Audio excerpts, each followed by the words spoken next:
السلام علیکم دوستو۔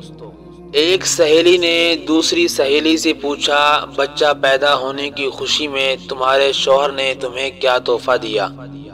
سہیلی نے کہا، کچھ بھی نہیں۔ اس نے سوال کرتے ہوئے پوچھا کہ کیا یہ اچھی بات ہے؟ کیا اس کی نظر میں تمہاری کوئی قیمت نہیں؟ لفظوں کا یہ زہریلا بم گرا کر وہ سہیلی دوسری سہیلی کو اپنی فکر میں غلطاں بے جان چھوڑ کر چلتی بنی۔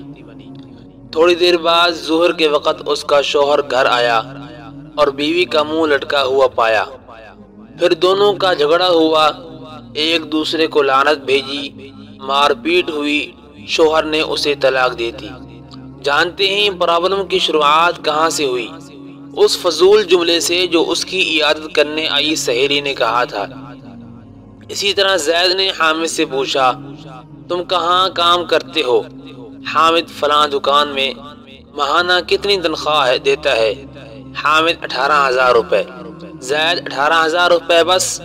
تمہاری زندگی کیسی کٹتی ہے اتنی پیسوں میں؟ حامد گہری سانس کھینچتے ہوئے، بس یار کیا بتاؤں۔ میٹنگ ختم ہوئی۔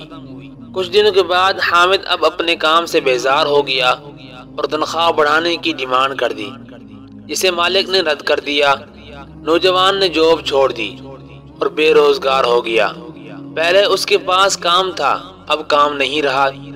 ایک صاحب نے ایک شخص سے کہا جو اپنے بیٹے سے الگ رہتا تھا، تمہارا بیٹا تم سے بہت کم ملنے آتا ہے، کیا اسے تم سے محبت نہیں؟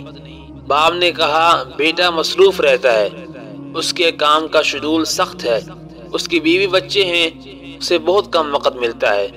پہلا آدمی بولا، واہ یہ کیا بات ہوئی، تم نے اسے پالا پوسا، اس کی ہر خواہش پوری کی، اب خود کو خامخواہ سمجھاتے ہو کہ اس کی مصروفیت کی وجہ ملنے کا وقت نہیں ملتا، یہ تو نہ ملنے کا بہانہ ہے۔